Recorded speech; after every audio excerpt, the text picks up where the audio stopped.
Hello students, welcome to mechanical concepts. आज की इस वीडियो में हम डिस्कस करने वाले हैं जो डिज़ाइन प्रोसीजर है की का। ठीक है। और ये आप देख सकते हो विंटर 16 में 3 मार्क्स के लिए पूछा था, बट इसका मतलब ये नहीं कि इम्पोर्टेंट नहीं है, ये इम्पोर्टेंट क्वेश्चन है। और दूसरा कि अगर आपको डायरेक्टली ऐसा क्वेश्चन नहीं पूछते तो वो आपको सम के अंदर काम आ जाएगा। ठीक है। तो मैंने ये डिसाइड किया कि इस वीडियो में मैं डिस्कस करूँगा डिज़ाइन प्रोसीजर ऑफ की, जिससे आपको पूरा प्रोसीजर पता चल जाएगा किस तरह से की डिज़ाइन करते हैं। यानी आपको सारी फार्मूलाज लर्न हो जाएगी और फार्मूलाज लर्न हो जाएगी, की के बारे में सब कुछ पता है। तो नेक्स्ट वीडियो में हम जो तीनों सम है की रिलेटेड ये सॉल्व कर देंगे। ठीक है। तो आपको इजीली समझ आ जाएंगे ये तीनों सम, है ना। और ये जो आप जो भी फर्स्ट टाइम इस चैनल को विजिट कर रहे हैं और ये जो पीडीएफ आप देख रहे हो, ये मैं आपको बता दूं कि ये जो पीडीएफ है ये design of machine element fifth time students के लिए जीटीयू में जो पढ़ रहे हैं उनके लिए आईएमपी क्वेश्चंस की लिस्ट मैंने प्रिपेयर करी है। और अगर इस लिस्ट को, इस पीडीएफ को अगर डाउनलोड करना है तो उसकी लिंक जो है आपको डिस्क्रिप्शन बॉक्स में मिल जाएगी। ठीक है।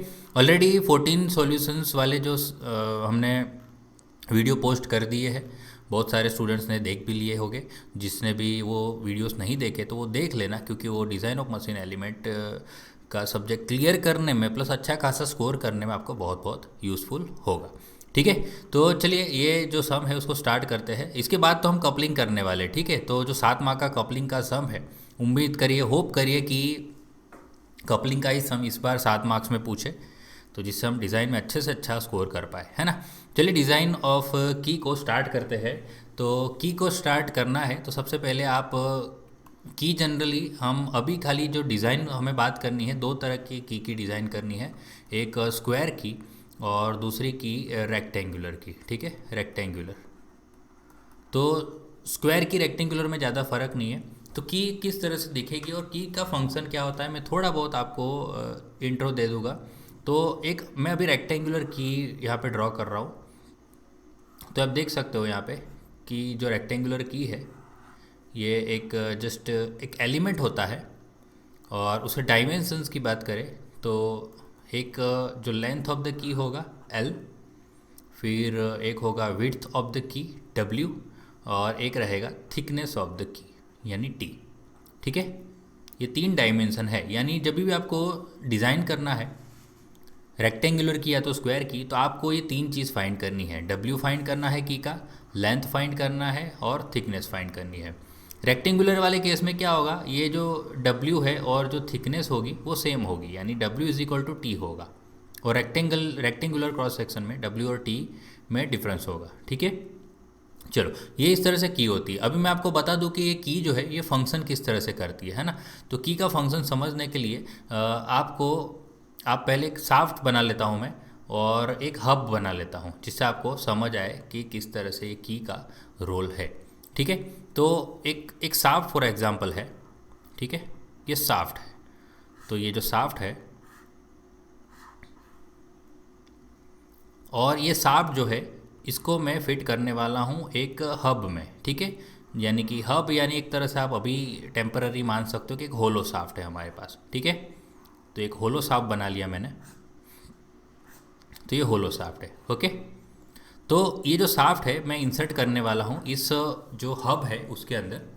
बट जब मैं इंसर्ट कर दूंगा तो आप देख सकते हो यहाँ पे, मान लेता हूँ इसको मैंने इंसर्ट कर दिया, ये फिट हो जाएगा। ठीक है। तो अंदर ये शाफ्ट है और बाहर है हमारा हब। ओके, ये वाला पोर्शन है, ये हब वाला पोर्शन है। ठीक है। अभी मेन चीज़ मैं आपको क्या समझाने की कोशिश कर रहा हूँ कि जनरली हम की का यूज़ टॉर्क ट्रांसमिट करने के लिए करते हैं। यानी कि अब मुझे क्या करना है, अभी मुझे टॉर्क ट्रांसमिट करना है। कहाँ से कहाँ तक, मान लेते हैं कि ये जो नीचे वाला शाफ्ट है वहाँ से मुझे टॉर्क ट्रांसमिट करना है ऊपर वाले हब में। इसका मतलब सिंपल भाषा में बोले तो नीचे वाले शाफ्ट से मुझे ऊपर वाला जो होलो शाफ्ट है या तो हब है उसको घुमाना है। तो अगर जिस तरह से अभी मैंने ये डायग्राम बनाया है, तो आप सोचो कि अगर उस शाफ्ट को मैं घुमाता हूँ तो क्या ऊपर का हब घूमेगा? तो ऑब्वियसली उसका आंसर है ना। तो क्या होगा, शाफ्ट अंदर के अंदर ही घूमता रहेगा, हब तो घूमेगा नहीं। तो हब को घुमाना है तो हम क्या कर सकते हैं, तो हम एक काम करते हैं, हम ये जो शाफ्ट है उसमें एक स्लॉट बना लेते हैं। ठीक है, ऊपर की तरफ। और इसी तरह जो हब है यहाँ पे मैं हब भी बना लेता हूँ, या असेंबली मैंने डायरेक्ट बना ली है तो एक हब वापस यहाँ पे बना लेता हूँ। वो ये असेंबली है। ठीक है, ये असेंबली बना ली मैंने शाफ्ट और हब की। ये this is our shaft and this is our hub. Okay, तो ये हब बना लेता हूँ, पीछे का पोर्शन आप समझ लेना अभी। ओके, तो हब में भी मुझे स्लॉट बनाना है, ये स्लॉट में बना होगा नीचे की तरफ। ओके, तो आप देख सकते हो यहाँ पे मैं स्लॉट बनाया है, ये हब में बनाया है ऊपर की तरफ स्लॉट, यानी आधा स्लॉट ऊपर बनाया है और आधा स्लॉट मैंने शाफ्ट में बनाया हुआ है। ओके, तो ये जब असेंबली हो जाएगी, ये मैं जब शाफ्ट इसके अंदर इंसर्ट करूँगा, शाफ्ट इसके अंदर इंसर्ट करूँगा, तो ये यहाँ पे आप देख सकते हो, यहाँ पे मैं ये चीज़ बताता हूँ तो क्या कैसा बन जाएगा। तो ये समथिंग कुछ इस तरह से बन जाएगा, ये बीच में ऐसा स्लॉट दिखेगा आपको, ये स्लॉट दिखेगा। ठीक है, ये मैच हो जाएंगे, शाफ्ट का स्लॉट, ये वाला स्लॉट और ये वाला स्लॉट मैच हो जाएगा। ठीक है, जब मैं इसको असेंबल करूँगा तो भी पावर तो ट्रांसमिट नहीं होना, तो उसके लिए मैं क्या करूँगा, एक इस तरह से ये स्लॉट के जो डायमेंशन है उस तरह से एक एलिमेंट लेके आऊँगा, इस एलिमेंट को मैं इसके अंदर इंसर्ट कर दूंगा। समझ रहे हो आप?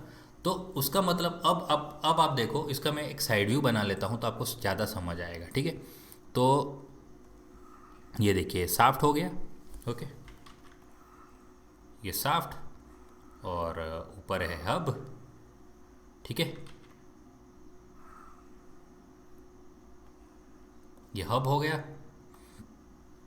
और यहाँ पे मैंने क्या किया था, स्लॉट बनाया था, एक स्लॉट शाफ्ट का स्लॉट नीचे की तरफ और हब का स्लॉट ऊपर की तरफ। ठीक है, और इसके अंदर मैंने डाल दिया था, इंसर्ट कर दिया था एक की, तो इसके अंदर मैंने की इंसर्ट कर दी। ठीक है, तो अब देखो पावर किस तरह से ट्रांसमिट होता है, ये थोड़ा आप हम सीखेंगे अच्छे से। ये देखो आप किस तरह से पावर को ट्रांसमिट करना है।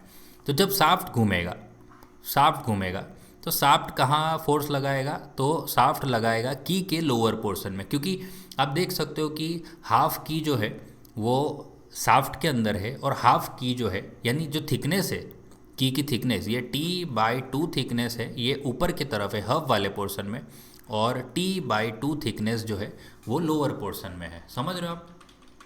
तो सबसे पहले ये जो शाफ्ट फोर्स लगाएगा की के लोअर पोर्शन में लगाएगा, यानी शाफ्ट को घूमना है तो वो की को भी धक्का मारेगा, तो की तो यानी कि की आगे जाएगी, बट की जो है हाफ पोर्शन शाफ्ट में है, हाफ पोर्शन हब में है, तो की का तो पूरा का पूरा पोर्शन आगे जाने की कोशिश करेगा। बट ऑब्वियसली की का अपर पोर्शन है वो हब में फंसा हुआ है, तो वो हब को भी फोर्स लगाने की कोशिश करेगा।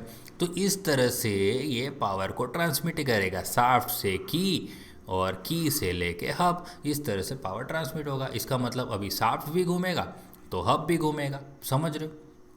तो ये है की का मेन रोल, है ना। तो चलिए, तो अब आपको समझ आ गया है कि की का फंक्शन क्या है। समझ रहे हो आप? तो की का फंक्शन अगर आपको समझ आ गया है तो हम थोड़ा आगे और डिस्कस करते हैं। ठीक है, चल अब मैं सबसे पहले बात करूँगा तो डिज़ाइन ऑफ की, है ना। यहाँ पे हेडिंग लगा देता हूँ, डिज़ाइन प्रोसीजर ऑफ की। तो डिज़ाइन प्रोसीजर ऑफ की में सबसे पहले हम बात करेंगे मटेरियल ऑफ की। ओके, तो जो हम मटेरियल चूज़ करने वाले हैं, मटेरियल ऑफ की, तो की का मटेरियल आप ले सकते हो शाफ्ट के मटेरियल के जैसा। तो सबसे पहला एक ऑप्शन हमारे पास है same as shaft material, this is our first option, है ना। और दूसरा है हम ले सकते हैं माइल्ड स्टील। ठीक है, तो ये हो गया हमारा मटेरियल ऑफ की। सेकंड हम बात करेंगे डायमेंशन ऑफ की।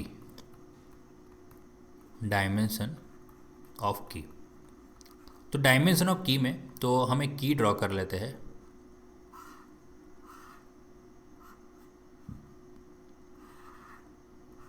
तो की ड्रॉ कर लेते हैं, आप 3D ड्रॉ करना है, यहाँ पे कंप्यूटर में इतना अच्छे से ड्रॉ नहीं हो रहा। सो की में जो डायमेंशन होगा, एक होगा W, जैसे मैंने अभी आपको बताया, एक होगा लेंथ और एक होगा हमारा थिकनेस। ठीक है, तो इसके अंदर हम लेंगे, तो सबसे पहले हम लेंगे कि एक डायमेंशन फाइंड करेंगे U। तो U जो हमें फाइंड करना है वो फाइंड करना है D+12। ओके, जहाँ पे ये जो D है, where D is diameter of shaft. Okay, यानी आपको सबसे पहले क्या करना है, जो डायामीटर ऑफ शाफ्ट आपने फाइंड करा, जो मैंने लास्ट वीडियो में बताया था कि किस तरह से शाफ्ट के डायामीटर फाइंड करते हैं, ठीक है। तो डायामीटर में आप क्या करिए, +12 कर दीजिए, तो उससे आपको मिल जाएगा एक डायमेंशन यू। बहुत सारे स्टूडेंट मुझे आके पूछते हैं कि सर ये यू है क्या, तो उसका जवाब ये है कि यू कुछ नहीं है ना। यू को क्या है कि ये जो इम्पेरिकल रिलेशंस बना है उसको याद रखने के लिए थोड़ा आसान पड़ जाता है, ठीक है। मैं आपको बताता हूँ कि किस तरह से आसान पड़ता है। तो अभी यू हमने फाइंड कर लिया ना, तो हमारे पास दो तरह की है, तो हम यहाँ पे लिख लेते हैं कि जो डायमेंशन है, अच्छा एक चीज़ ये भी लिख लेते हैं कि डब्ल्यू क्या है। सो डब्ल्यू है विड्थ ऑफ की, ये पहले मैं लिख लेता हूँ, विड्थ ऑफ की, और एक है थिकनेस टी, थिकनेस ऑफ की, और एक है हमारे पास L, that is length of की। ओके, तो दो तरह की हमारे पास की है जिसके बारे में हम डिस्कस करेंगे। सबसे पहले मैं बात करूँगा फॉर रेक्टेंगुलर की। तो रेक्टेंगुलर की के लिए हमारा जो विड्थ रहेगा, सबसे पहले लेंथ की बात करें, लेंथ। ओके, यहाँ पे लेंथ तो हम दोनों के लिए डिस्कस कर रहेंगे। तो लेंथ जो रहेगी 0.75 टू 1.5 डी। ओके, इतनी लेंथ रखेंगे हम, है ना। ये लेंथ दोनों के लिए, यानी रेक्टेंगुलर की यूज़ करो या स्क्वायर की यूज़ करो, ये लेंथ हम इतनी ही यूज़ करेंगे, इतने रेंज के अंदर। ओके, और रेक्टेंगुलर की के लिए हम जो विड्थ है वो क्या लेंगे और थिकनेस है वो क्या लेंगे। ओके, तो विड्थ हम लेने वाले हैं u बाय 4 और थिकनेस हम लेने वाले हैं u बाय 6। ओके, ये हम रेक्टेंगुलर की के लिए यूज़ करने वाले हैं। और दूसरा फॉर स्क्वायर की के बारे में बात करें, तो फॉर स्क्वायर की हमें पता है कि स्क्वायर की में क्या है, w is equal to thickness है, तो ये दोनों हम लेने वाले हैं u by 4 to u by 5। Okay, तो इसमें जो u का रोल है बहुत इंपॉर्टेंट है। आप देख सकते हो कि ये जो रेक्टेंगुलर की के डायमेंशन जो बन रहे हैं वो आपको याद रखने में आसान हो जाता है कि विड्थ है u बाय 4 कर दो और थिकनेस है u बाय 6 कर दो, और यहाँ पे स्क्वायर की में u जो विड्थ और थिकनेस इक्वल है, u बाय 4 करो या तो u बाय 5 करो, है ना। तो ये याद रखने में बहुत आसान है, ठीक है, इम्पेरिकल रिलेशंस। तो इसके कारण हमने थोड़ा यहाँ पे मैथमेटिकल एडजस्टमेंट किया हुआ है, जिसके कारण हमने एक नया मेंबर ले लिया है की के अंदर, जिसको हमने u बोल दिया।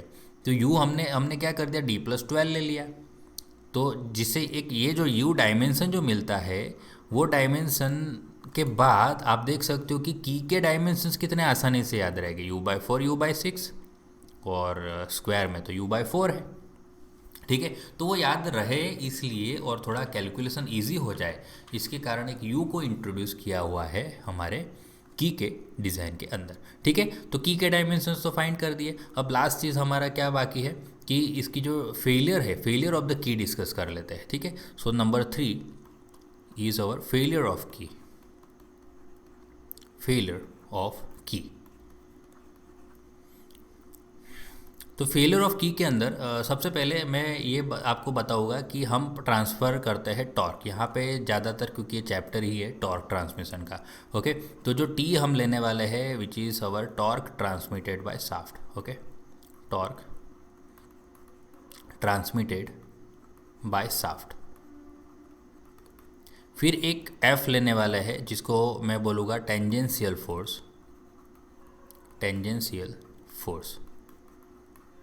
ये जो अभी मैंने आपको ये बताया था कि एक शाफ्ट है, तो यहाँ पे की इंसर्ट करी थी, तो क्या होगा, आप एक फोर्स यहाँ पे टेंजेंशियल डायरेक्शन में फोर्स लगेगा, और force into perpendicular distance that is radius. Okay, तो force into perpendicular distance radius, radius यानी दिस इज d/2, तो फोर्स इनटू परपेंडिकुलर डिस्टेंस बन जाता है टॉर्क, फोर्स इनटू रेडियस बन जाता है टॉर्क। ओके, तो इसीलिए यहाँ पे मैंने एफ इंट्रोड्यूस किया हुआ है। ओके, और दूसरा हम बात करेंगे कि फेलियर ऑफ की जो है उसके अंदर सबसे पहला जो फेलियर हम बात करेंगे, क्रशिंग फेलियर ऑफ की, क्रशिंग फेलियर ऑफ की।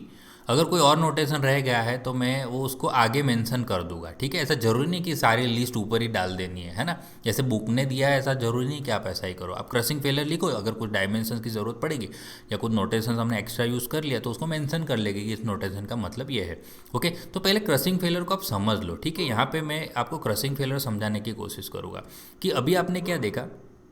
मैं एक बड़ी सी की ड्रॉ करता हूँ उसके लिए, ठीक है। एक बड़ी सी यहाँ पे की ड्रॉ करूँगा। तो चलिए लेंथ का भी बना लेते हैं।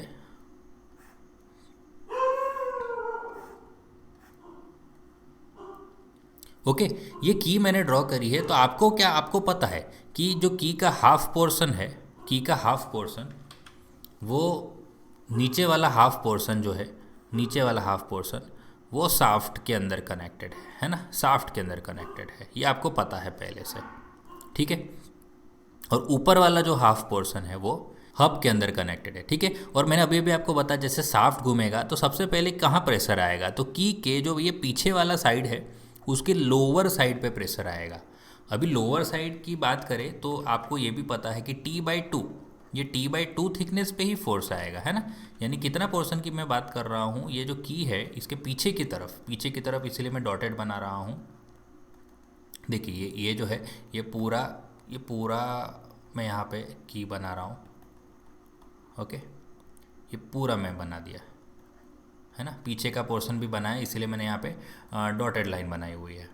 तो मैं कौन से पार्ट की बात कर रहा हूँ कि जो फोर्स आ रहा है पीछे से, तो पीछे से फोर्स आ रहा है वो कहाँ लग रहा है ना। पीछे से जो फोर्स आ रहा है वो ये वाले पोर्शन पे लग रहा है, दिख रहा है। तो जब भी टॉर्क ट्रांसमिट होगा तो ये वाला पोर्शन डैमेज होने के चांसेस बढ़ जाएंगे, ठीक है। यानी क्रश हो जाएंगे। तो इसका मतलब यहाँ पे क्रशिंग फेलर की का हो सकता है, की लूज़ हो जाएगी, ओके, जर्क आएगा, ये सब प्रॉब्लम हो गए। तो आपको अगर ये पोर्शन नहीं समझ आ रहा ना, तो मैं आपको एक और इसी की तरह पोर्शन है कि अगर ये पोर्शन नहीं है तो आप एक दूसरा पोर्शन इमेजिन कर सकते हो यहाँ पे। तो दूसरा पोर्शन बात करें तो जैसे ये लोअर पोर्शन था जो पीछे की तरफ मैं बताने की कोशिश कर रहा था, उसी तरह अगर आप देखो तो ये सेम फोर्स जो, जैसे कि ये यहाँ पे फोर्स ट्रांसमिट करेगा लोअर हाफ में, और उसका लोअर हाफ अपर हाफ से तो कनेक्टेड है ना। तो ये अपर हाफ कहाँ फोर्स लगाएगा, जो हब वाले पोर्शन पे फोर्स लगाएगा, है ना। इसका मतलब ये है कि ये जो मैं आपको पोर्शन बता रहा हूँ की का, जो राइट साइड पे जो हमारे तरफ जो दिख रहा है ना, उसका ये वाला पोर्शन जो है ये क्रश होने के चांसेस बढ़ जाते हैं, ठीक है। यानी दो पोर्शन मैंने बताया, एक तो पीछे वाला जो पोर्शन बताया वो, तो या तो आप वो वाला पोर्शन याद रखो या तो ये वाला पोर्शन, है ना। दोनों में से कोई भी एक पोर्शन आपको मेंशन करना होता है। मतलब मेन चीज़ हम यहाँ पे क्या सीख रहे हैं, मेन तो हमें क्या चाहिए, रेजिस्टिंग एरिया चाहिए। तो ये वाला पोर्शन आप याद रखो रेजिस्टिंग एरिया के लिए, ठीक है। तो रेजिस्टिंग एरिया जो है, दिस इज रेजिस्टिंग एरिया, ये कितना हो जाएगा, तो आप देखो कितना हो जाएगा रेजिस्टिंग, एक रेक्टेंगुलर पोर्शन है ना, तो दिस इज T/2, ओके, और this is our length of key, है ना। तो रेजिस्टिंग एरिया कितना हो जाएगा, रेजिस्टिंग एरिया हो जाएगा T/2 इंटू लेंथ ऑफ की, ओके। तो ये चीज़ आपको याद रखनी है। इस तरह से जो की है वो क्रशिंग में फेलियर हो सकती है, समझ रहे हो। तो चलिए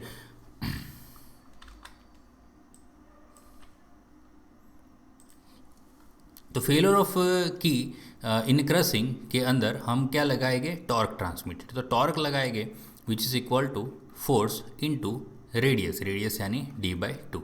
तो ये जो फोर्स है, तो फोर्स का हमें पता है, फोर्स क्या होता है, रेजिस्टिंग एरिया इनटू स्ट्रेस रहता है, ठीक है। ये रहता है फोर्स, समझ रहे हो ना, area into stress, resisting area into stress. तो रेजिस्टिंग एरिया अभी की का कौन सा था, जैसे मैंने अभी आपको बताया कि ये जो की है उसका कौन सा रेजिस्टिंग एरिया है हमारा, ये वाला, है ना, जो अपर हाफ वाला है। या तो दूसरी तरफ देखो तो लोअर हाफ वाला, है ना। ये मैं थोड़ा फटाफट बता देता हूँ, है ना, अपर हाफ वाला। तो आपको ये वाला पोर्शन याद रखना है। तो एरिया आपको लगाना है T/2 into length, this is resisting area, तो एरिया आ गया। और अब लगाना है स्ट्रेस, तो स्ट्रेस क्या लगाएंगे, क्योंकि क्रशिंग फेलर है तो सिग्मा C लगाएंगे, ओके। और ये हो गया हमारा फोर्स, और फोर्स लगाने के बाद रेडियस लगानी है यानी d/2 लगाना है, ठीक है। तो this is torque transmitted, okay. तो यहाँ से हम क्या करेंगे, यहाँ पे we will check the key in crossing, यहाँ से हम क्रसिंग में चेक करेंगे, okay. So sigma C should be lower than sigma C allowable, okay. Sigma C allowable से कम आनी चाहिए, तभी हमारा जो डिज़ाइन है वो सेफ रहेगा, ठीक है। तो ये बात हुई crushing failure of the key, और एक पोर्शन रहेगा सीयर फेलियर, ठीक है। ये अब हो गया है ना। तो सीयरिंग फेलियर ऑफ की, तो की का सीयरिंग फेलियर में क्या हो सकता है, तो जो की है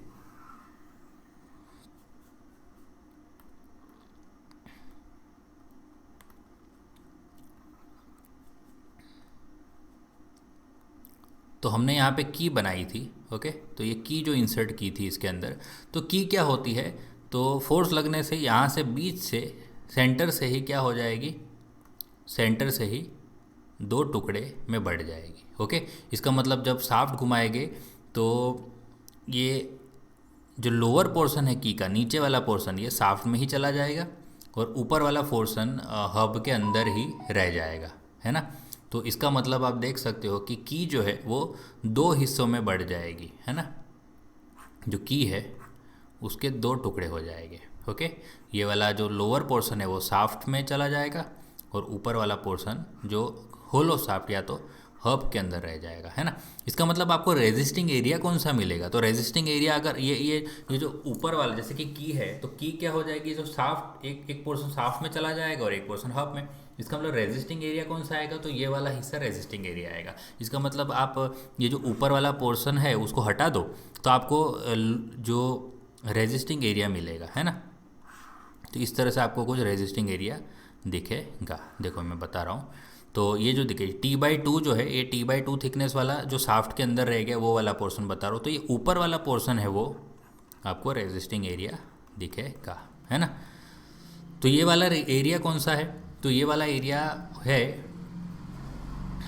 तो ये विड्थ है, ओके। ये विड्थ हो गई और ये हो गया लेंथ, ओके। तो रेजिस्टिंग एरिया कौन सा बना, आप सोच सकते हो W/L, ठीक है। t/2 का यहाँ पे कोई रोल नहीं। t/2 में इसलिए बताया क्योंकि वो जो t/2 वाला थिकनेस है, हाफ थिकनेस है, वो शाफ्ट में रह गया वो। तो हाफ थिकनेस वाला जो शाफ्ट में रह गया, तो जब आप उसको निकालोगे शाफ्ट के साथ, तो की का ये वाला ऊपर वाला पोर्शन आपको दिखेगा जो रेजिस्ट कर रहा था। तो ये सीयरिंग फेलियर रेजिस्ट कर रहा था, है ना। तो चलिए, तो ये इसका फॉर्मूला क्या बनेगा, तो इसका हम टॉर्क का फॉर्मूला बनाते हैं।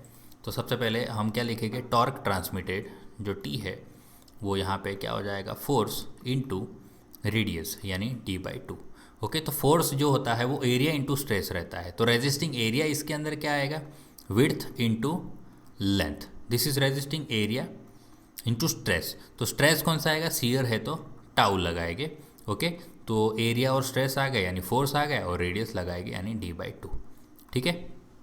तो here tau should be less than tau allowable. तो जो टाउ अलोवेबल है उससे जो हमारा टाउ आया है वो इंड्यूस्ड टाउ हम बोलते हैं, टाउ आई। तो टाउ आई जो है वो कम आना चाहिए अलोवेबल से, ठीक है। तभी हमारा जो की है वो सेफ रहेगा, ठीक है। तो ये था हमारा की का डिज़ाइन प्रोसीजर, है ना। तो की का डिज़ाइन प्रोसीजर, तो हम सबसे पहले मटेरियल लिख लेंगे, फिर डायमेंशन लिखेंगे। डायमेंशन में क्या आएगा, एक यू फाइंड करेंगे। तो यू फाइंड करने के बाद आपको क्या करना है, रेक्टेंगुलर की के लिए W और थिकनेस फाइंड कर लेना U/4 U/6 से, और स्क्वायर की तो W और T सेम रहता है तो U/4 ले लो, ओके। U/5 भले आप ना लिखो तो चलेगा, है ना।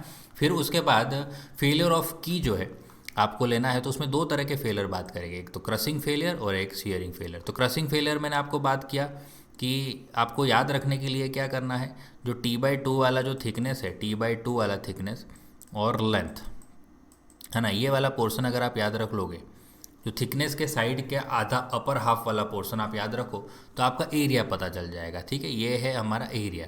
एरिया आ गया, फिर ये स्ट्रेस आ गई, और फिर एरिया और स्ट्रेस से तो फोर्स बनता है, पर यहाँ पे क्या है, टॉर्क है, तो फोर्स इंटू रेडियस भी लेना है, यानी d/2 ले लिया। ठीक है, तो ये क्रशिंग फेलर बन गया। और शियर फेलर के लिए आप क्या करो, की का आधा टुकड़ा ही लो, ऊपर का आधा टुकड़ा लो, है ना। और आधा टुकड़ा यानी ये वाला पोर्शन आपको लेना है, ऊपर वाला। ठीक है, तो इसका फॉर्मूला क्या बनेगा, W, और ये हो जाएगा लेंथ L, तो W इंटू एल बन जाएगा। ये हमारा एरिया बन गया। ओके, ये हमारा एरिया बन गया, और स्ट्रेस आ गया तो फोर्स बन गया, और फोर्स बनने के बाद हम रेडियस मल्टीप्लाई कर दिया। ठीक है, तो इस तरह से हम की डिज़ाइन करते हैं। तो चलिए, आई होप कि आपको ये की का जो प्रोसीजर है, डिज़ाइन प्रोसीजर समझ आ गया है। और क्यों ये समझ आना बहुत बहुत ज़रूरी है, क्योंकि इसके बाद जो की के सम है, इसके अंदर हम ये सारी फार्मूलाज यूज़ करने वाले हैं की के सम करते वक्त, है ना। और कपलिंग के अंदर भी ये वापस की के सम कुछ हद तक आएंगे, है ना।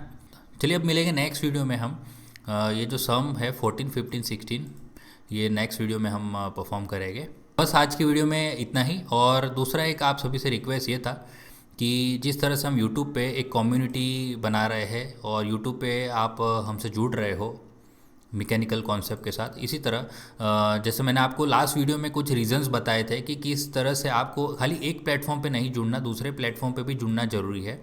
जैसे कि मैं जो प्लेटफॉर्म ज़्यादातर यूज़ तो नहीं करता है, और ट्विटर है और फेसबुक है, वो ज़्यादा यूज़ तो नहीं करता, और तो भी आप सभी से रिक्वेस्ट है कि आप उस मीडियम पे भी आप ज्वाइन हो जाइए, क्योंकि अगर इन फ्यूचर अगर यूट्यूब पे कुछ प्रॉब्लम आती है तो हम उस मीडियम से कनेक्टेड रह सकते हैं, और आपसे ये जो वीडियो है शेयरिंग, उसका सिलसिला चालू रह सकता है। क्योंकि ऐसा बहुत बड़े बड़े क्रिएटर्स, यूट्यूब क्रिएटर्स के साथ ऐसा हो चुका है, तो हम चाहते हैं कि हम थोड़ा सावधानी रख के ये काम करें, तो हमारे लिए अच्छा है कि फ्यूचर में, इन फ्यूचर हमारे साथ ऐसा कोई प्रॉब्लम ना आए, और वो प्रॉब्लम आए तो हम सब मिल के उसको सॉल्व कर सके, सॉर्ट आउट कर सके। ठीक है, इसके लिए जो आपको फेसबुक है और ट्विटर का जो लिंक है, आपको डिस्क्रिप्शन बॉक्स में मिल जाएगा, आप वहाँ पे जाइए और ज्वाइन हो जाइए। आपको वहाँ जाके कुछ करना है नहीं ना, मैं आपको बोलूँगा कि आप वहाँ जाओ, ये देखो वो देखो, आपको कुछ नहीं करना, बस आपको ज्वाइन रहना है कि इन फ्यूचर कुछ प्रॉब्लम आता है तो आपको वो अपडेट फेसबुक या तो ट्विटर पे मिल जाएगी। ठीक है, क्योंकि ज़्यादातर मैं भी खुद यूज़ उसको करता नहीं हूँ, है ना। तो चलिए, अब मिलेंगे नेक्स्ट वीडियो में। थैंक यू, जय हिंद।